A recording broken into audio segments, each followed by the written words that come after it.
Hello student, welcome to education the only weapon. तो आज की जो हमारी क्लास होगी वो DSSP के लिए CDP की क्लास होने वाली है, पार्ट बी की। और इसके पहले जितनी भी वीडियोज़ हैं वो आप ज़रूर देख लेंगे ताकि आपको सीक्वेंस पता चले कि हम क्या देख रहे हैं, हम क्या पढ़ रहे हैं। ठीक है, तो हमने पिछले वीडियो में रिसर्च मेथड के बारे में देखा था और एक बहुत बड़ा टाइप देखा था डिस्क्रिप्टिव मेथड। ठीक है, उसके अंदर जितने भी टूल्स हैं वो भी हमने देखे थे। दो प्रकार के अभी हमने देखने हैं और भी इसमें टाइप जो कि हमने छोड़ रखा था, तो वो पहले देख लेते हैं, उसके बाद से आगे की चीज़ें देखेंगे। तो हमने पढ़ा था इसमें चेकलिस्ट क्या होता है, चेकलिस्ट के माध्यम से किस तरह से रिसर्चर रिसर्च करते हैं, और रेटिंग स्केल क्या होता है, रेटिंग स्केल के माध्यम से किस तरह से रिसर्च करी जाती है। ये आपको सारे पिछले वीडियो में मिल जाएंगी। ठीक है, अच्छा एक छोटा सा रिमाइंडर मैं देना चाहूँगी यहाँ पे।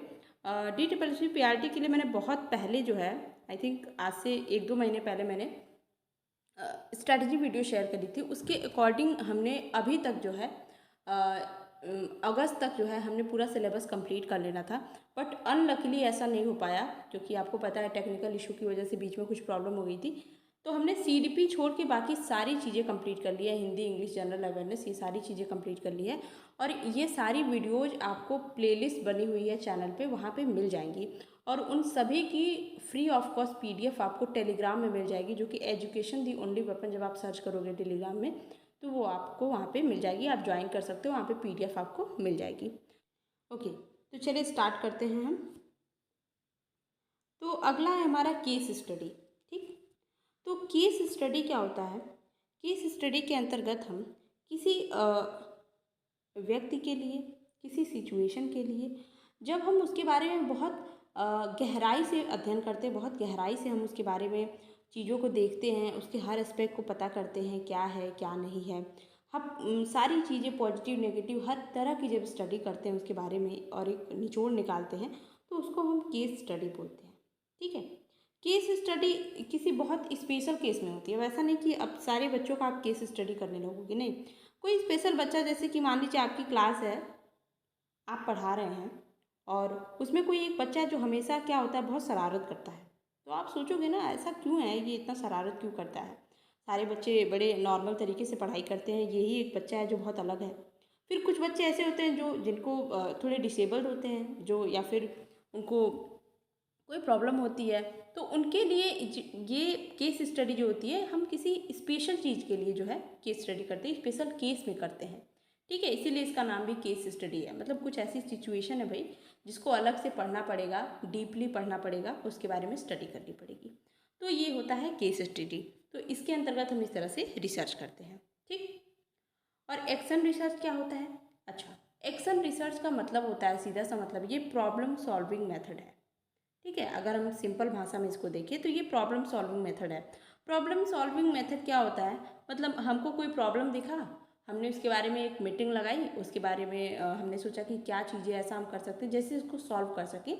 अब जो भी तरीका जिस भी क्षेत्र में इसको किया जाए, चाहे वो किसी भी क्षेत्र से जुड़ा हुआ हो, जहाँ पर भी प्रॉब्लम उसको सॉल्व करने का तरीका हो सकता है।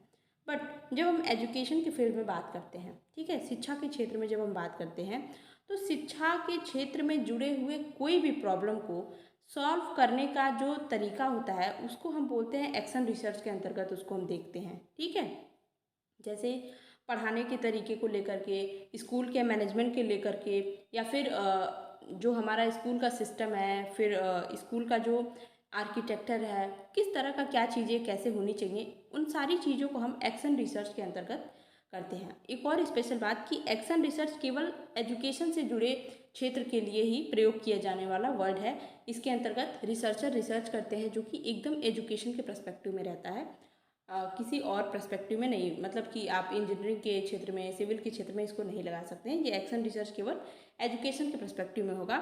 इसमें होगा जैसे कि हम क्लास को लेकर के डिस्कस कर रहे हैं, या फिर क्लास के बच्चों की कोई प्रॉब्लम है उसको लेकर के, क्लास के बच्चों के साथ PTM करना है, पेरेंट टीचर मीटिंग करनी है, उसको लेकर के हम कोई डिस्कशन कर रहे हैं, क्लास का जो प्रिंसिपल है, स्कूल का जो प्रिंसिपल है, बोर्ड ऑफ डायरेक्टर है, ये सारी चीज़ों को जब हम, मतलब टोटल कहने का मतलब है शिक्षा से जुड़े हुए लोगों का जो इन्वॉल्वमेंट होता है, उनसे जुड़ी जो प्रॉब्लम होती है उसको सॉल्व करने के लिए हम एक्शन रिसर्च का प्रयोग करते हैं।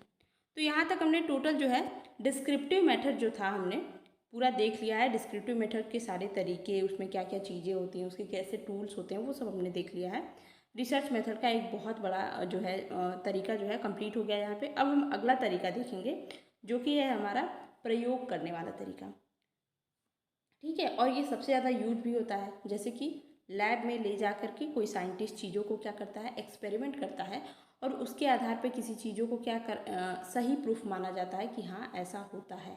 ठीक है, हम करके देखते हैं। ठीक, तो ये तरीका होता है हमारा एक्सपेरिमेंट रिसर्च मेथड, इसको हम बोलते हैं हिंदी में देखें तो प्रायोगिक शोध विधि। ठीक, इसके अंदर क्या होता है कि मान लीजिए रिसर्चर ने कोई टॉपिक चुन लिया कि भाई ऐसा है। जैसे कि मान लीजिए आपने कोहलर का जो सिद्धांत देखा होगा, सूज का सिद्धांत, जो कि चिंपैंजी वाला जो था। तो चिंपैंजी को एक पिंजरे में रखा गया है। तो ये सारी चीज़ें एक लैब के अंदर हो रही हैं और कोहलर उस पर रिसर्च कर रहे हैं। तो जब हम चीज़ों को प्रयोगशाला के अंतर्गत यानी लैब के अंदर ले जाकर के चीज़ों को करते हैं, एक कंट्रोल इन्वायरमेंट में करते हैं, मतलब चीज़ें हमारे हिसाब से हो रही हैं और हम उसको रिसर्च करके देख रहे हैं कि इसका क्या रिजल्ट आ रहा है, तो उसको हम बोलते हैं experiment research method, experimental research method. ठीक है, इसमें बहुत इंपॉर्टेंट ये बात है कि सारी चीज़ें कंट्रोल में होती हैं, रिसर्चर के कंट्रोल में होती हैं सारी चीज़ें जो रिसर्च एक लैब के अंदर होता है। ठीक है, हम चाहते हैं कि भाई हम वहाँ पे केले रखें कि नहीं, हम वहाँ पे छड़ी रखें कि नहीं, हम बंदर को क्या सिचुएशन, मतलब चिंपैंजी को क्या सिचुएशन देना चाहते हैं। तो ये सारी चीज़ें हमारे कंट्रोल में है, रिसर्चर के कंट्रोल में है। ठीक, अच्छा, एक्सपेरिमेंटल रिसर्च के भी दो प्रकार होते हैं। एक तो होता है हमारा नेचुरलिस्टिक और एक होता है हमारा क्वासी। नेचुरलिस्टिक का क्या मतलब होता है, जब रिसर्चर क्या करता है, जो चीज़ नेचर में देखने को मिल रही है, ठीक है, जो चीज़ नेचर में देखने को मिल रही है उसको वो ले आकर के जो है एक तरह से लैब में अपने प्रयोग करके देखता है कि क्या सेम रिजल्ट आ रहा है कि नहीं। ठीक, तो उसको हम नेचुरलिस्टिक बोलते हैं। जैसे कि पावलाव ने किया था। पावलाव क्या करते हैं, उनको पता है कि भाई कुत्ते को जब रोटी दिखाओगे तो क्या होगा, उसकी लार टपकेगी। ठीक है, कुत्ते को रोटी दिखाने पर लार टपकती है, या फिर उसको भोजन दिखाने पे क्या होता है, उसका लार टपकता है। ये नेचुरल प्रोसेस है। तो उसको इन्होंने क्या किया, अपने कंट्रोल इन्वायरमेंट में, मतलब घंटी बजाई, फिर वहाँ पे लीवर हटता है, वहाँ पे कुछ आता है भोजन का सामान, कुत्ता दौड़कर आता है घंटी की आवाज़ सुनकर, पहले देखता है कि भाई घंटी की आवाज़ बज रही है तो क्या होने वाला है। कुत्ता आता है, देखता है कि अच्छा भोजन है, तो उसके मुंह से लार टपकने लगता है। ठीक, तो ये सारी चीज़ें, ये सारा जो प्रोसेस है ये एक कंट्रोल इन्वायरमेंट में है। ठीक है, ये घंटी की आवाज़, वो भोजन का निकलना, ये सारी चीज़ें पावलाव ने अपने हिसाब से करी है। तो पर जो उसका लार टपकने का जो प्रोसेस है ये तो नेचुरल है ना। तो नेचुरल प्रोसेस को जब रिसर्चर क्या करता है, लैब में ले आकर के करता है और रिजल्ट देखना चाहता है, तो उसको हम बोलते हैं naturalistic experimental research. Is it. अब हम देखते हैं क्वासी। क्वासी का मतलब क्या होता है, क्वासी का मतलब होता है इमेजिनरी, जो रियल में नहीं है। ठीक है, नेचुरलिस्टिक मतलब था रियल, क्वासी मतलब होता है जैसे आप सोचो यार, मतलब कि कुछ ऐसा कंडीशन है जैसे कि उसके बारे में हमको क्या करना है। जैसे जस्ट सपोज कि क्लास का कोई बच्चा है, ठीक है, क्लास का कोई बच्चा है और वो ऐसा बच्चा है जो कि उसको टीचर ने कुछ डांट दिया है। ठीक है, टीचर ने डांट दिया है और वो बड़ा सहमा सहमा सा है, कुछ बोलता नहीं है। ठीक है, ऐसा रियल में बच्चा नहीं, आप ऐसा सोच रहे हो कि अच्छा ऐसा हो कि पहले क्या होता था कि पहले बच्चे को टीचर मार भी सकते थे, डंडे लगते थे ना, हमें तो पढ़ते ही थे। तो ये चीज़ें होती थी, आजकल ऐसा अलाउड नहीं है। तो ये चीज़ें भी कोई सोचा होगा ना, अच्छा बच्चों को बहुत हर्ट होता होगा, या फिर बच्चे बहुत डर जाते होंगे, अपनी इनर वॉइस को नहीं बोल पाते होंगे, अपनी इनर फीलिंग को नहीं बता पाते होंगे।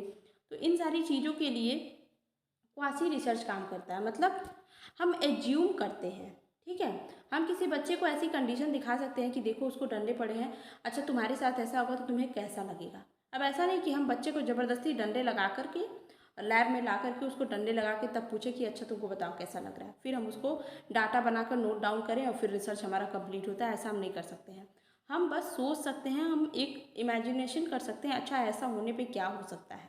हम एक पूरा लैब में अपने माहौल बनाएंगे, उसके बाद से मतलब एक तरह से नकली तरीका, जैसे एक्टिंग होता है ना, जैसे हम पर्दे पे एक्टिंग देखते हैं, हमें रोना आ जाता है देख करके अगर कोई ऐसी एक्टिंग है तो, बट वो रियलिस्टिक नहीं होता है, वो फेक होता है, बट फिर भी हमारे इमोशंस बाहर आ जाते हैं। हम अपनी रियल फीलिंग बताते हैं। तो वही चीज़ क्वासी एक्सपेरिमेंटल रिसर्च के अंतर्गत होता है कि हम एक प्रॉपर कंडीशन बनाते हैं लैब में, जैसा हम चाहते हैं, जिस टॉपिक के बारे में रिसर्च करना चाहते हैं, फिर उसके बाद से चीज़ों को करते हैं और हमें पता चलता है कि अच्छा क्या करना चाहिए, इस चीज़ का क्या सोल्यूशन है, या फिर ऐसा करने पे क्या रिजल्ट आता है। ठीक है, तो ये हमने देख लिया कि एक्सपेरिमेंटल रिसर्च मेथड क्या होता है, इनके टाइप थोड़े बहुत देख लिए। अब हम देख लेते हैं कि जो हमारा एक्सपेरिमेंटल रिसर्च मेथड है उसमें वेरिएबल क्या होता है। अच्छा, वेरिएबल क्या होता है? जो टूल्स हैं, जो पैरामीटर हैं, वेरिएबल मतलब जो वैरी करे, ठीक है, जो चेंज होता है समय के साथ, जिसकी वैल्यू क्या होती है, चेंज होती है।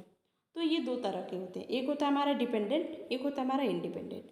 ठीक है, तो जो डिपेंडेंट होता है इसको मैं वही पावलोव वाले से समझाती हूँ कि जैसे कि जो घंटी की आवाज़ आती है, ठीक है, जो घंटी की आवाज़ आती है उस पर कुत्ता दौड़ के आता है, फिर कुत्ते के मुंह से लार का टपकना। ठीक, अब घंटी आई, घंटी बजी, पर भोजन नहीं आया, तो कुत्ते के मुंह से लार नहीं टपका, या फिर कम मात्रा में टपका। तो ये चीज़ जो है, इस घंटी की आवाज़ पे कुत्ते की लार का जो टपकना है, इसका जो वैल्यू है कम या अधिक हो सकता है। ठीक है, तो ये क्या हो गया, ये लार का टपकना घंटी की आवाज़ पे डिपेंड करता है, तो ये डिपेंडेंट वेरिएबल है। बट घंटी की जो आवाज़ है वो इस लार के टपकने पे नहीं डिपेंड करती है। सो व्हाट, ये हमारा इंडिपेंडेंट वेरिएबल है, इज इट। तो इस तरह से ये मैंने बस एक एग्जांपल दिया है।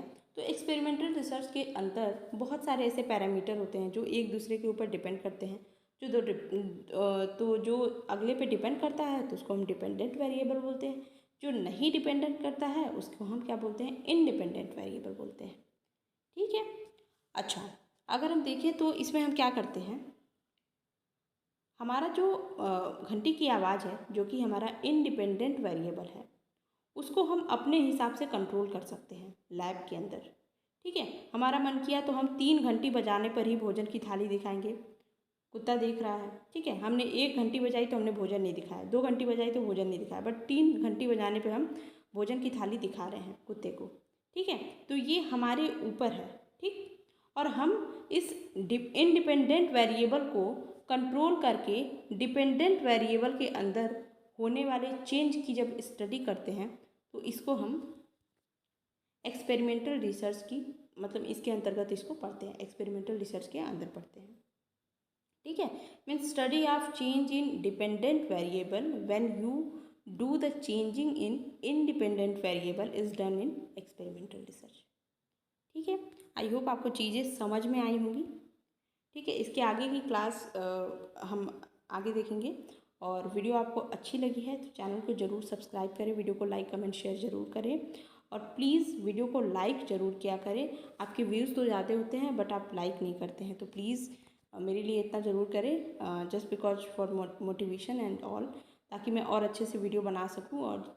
और एक और बात कि जल्दी ही मैं DTPLSB की प्रैक्टिस सेट भी करवाने वाली हूँ, ताकि हमारा, क्योंकि हमने सिलेबस तो लगभग कंप्लीट कर लिया, मैंने मैथ और रीजनिंग छोड़ के बाकी सारी चीज़ें कंप्लीट करवा दी हैं, और करंट अफेयर का भी लगभग पोर्शन कंप्लीट करवा दिया है। अब अगला जब स्पीडी आ जाता है तो उसको भी मैं कंप्लीट करवा दूँगी। बाकी स्पीडी की कुछ 1-2 जो वीडियो बची हुई हैं वो भी मैं जल्दी ही कंप्लीट करवा दूँगी। तो आप वहाँ से जाके के पूरी प्लेलिस्ट बनी हुई है, आप वहाँ से पढ़ सकते हैं, और जल्दी ही आपको मॉक टेस्ट देखने को मिलेंगे, क्योंकि सिलेबस कंप्लीट करने के साथ साथ मॉक टेस्ट देना बहुत ज़रूरी है। ठीक है, प्रीवियस ईयर क्वेश्चन भी मैंने कुछ कुछ सब्जेक्ट के करवा दिए हैं पर्टिकुलर, अलग अलग से, वो आप जा कर के देख लेंगे। ठीक है, तो पढ़ाई करते रहें, बेस्ट ऑफ लक।